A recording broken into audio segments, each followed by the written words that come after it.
মানুষের পাপ অঙ্কিলতার মাত্রা যখন বেশি বেড়ে যায় তখন প্রাকৃতিকভাবে নানা রকমের দুর্যোগের সৃষ্টি হয়। গরমের তীব্রতা যদি এই হয় তাহলে জাহান্নামের আগুনে সেই তাপ সেটা সহ্য করা আমাদের জন্য কিভাবে সম্ভব হবে? এটা 70 গুণ বেশি হলো গিয়া জাহান্নামের।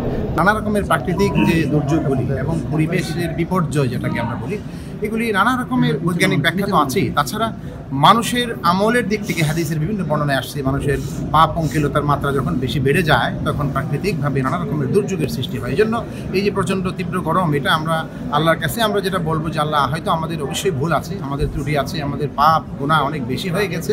এটার জন্য সবাই মিলে আমাদের উচিত হলো আল্লাহর কাছে ক্ষমা চাওয়া, আল্লাহর কাছে তওবা করা, আল্লাহর রহমত চাইতে থাকা। মানুষকে বুঝতে হবে যে আসলে যদি এই দুনিয়ার আগুনের অবস্থায় যদি এই হয়, তাহলে এই তাপমাত্রা যদি দুনিয়ার সামান্য গরমের তীব্রতা যদি এই হয়, তাহলে জাহান্নামের আগুনে সেই তাপ সেটা সহ্য করা আমাদের জন্য কীভাবে সম্ভব হবে?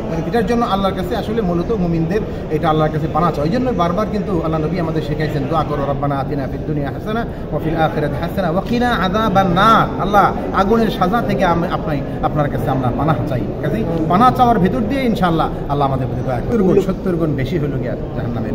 তো আল্লাহ পাক আমাদের হেফাজতে রাখেন। দোয়া করে সবাই, আমরাও দোয়া করি, আপনারাও দোয়া করতে থাকেন।